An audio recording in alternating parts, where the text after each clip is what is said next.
This is our group, and this is Rainiel, and I'm JM, and this is Adrian and Jeffrey. We just this film because we want to show the program enhances and empowers our community's well-being. And we want to know mm, who they are helping and how they are helping in our communities.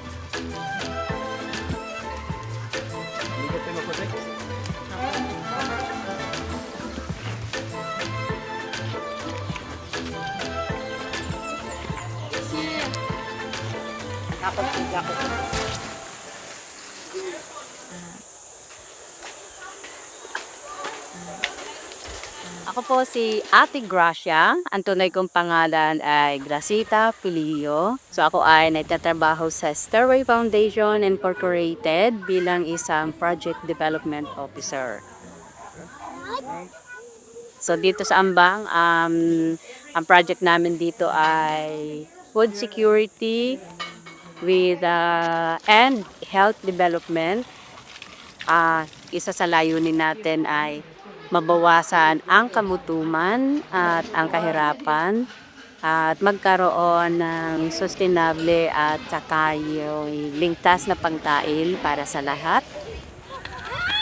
No ating mga proyekto ay ang kaligtasan ng mga bata na angat ng kanilang kabuhayan at kanilang mga karapatan.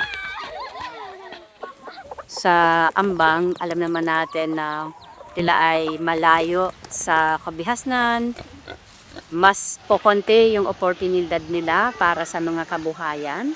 So kaya ating isang programa ay mapaunlad yung kanilang pagtatanim para sila ay mayroong tuloy-tuloy na makain na hindi na nila bilibili. Isa sa dahilan kung bakit hindi sila pumapasok ay wala silang pagkain. Kaya yun ang isang ating proyekto na sana ay magkaroon ng community na garden para magkaroon sila ng supply na pagkain. Patricia Maninaw, tulong ng Stilwell. Madam, katulad ng yung mga bata, makapag-aral sila. Bago tapos ang yung katulad ng mga programa din naman na magiging kabuhayan ng mga taga rito ay talagang malakas bagay. Pero din yung mga bata, alam din sila na ay kung paano ba yung kalinisan dapat at ang isa din na yung kung paano din sila makapag-aral din ng maayos sa araw-araw. Yan. Lahat po ng ating tulong ay isinasaalang-alang po natin yung kanilang kultura.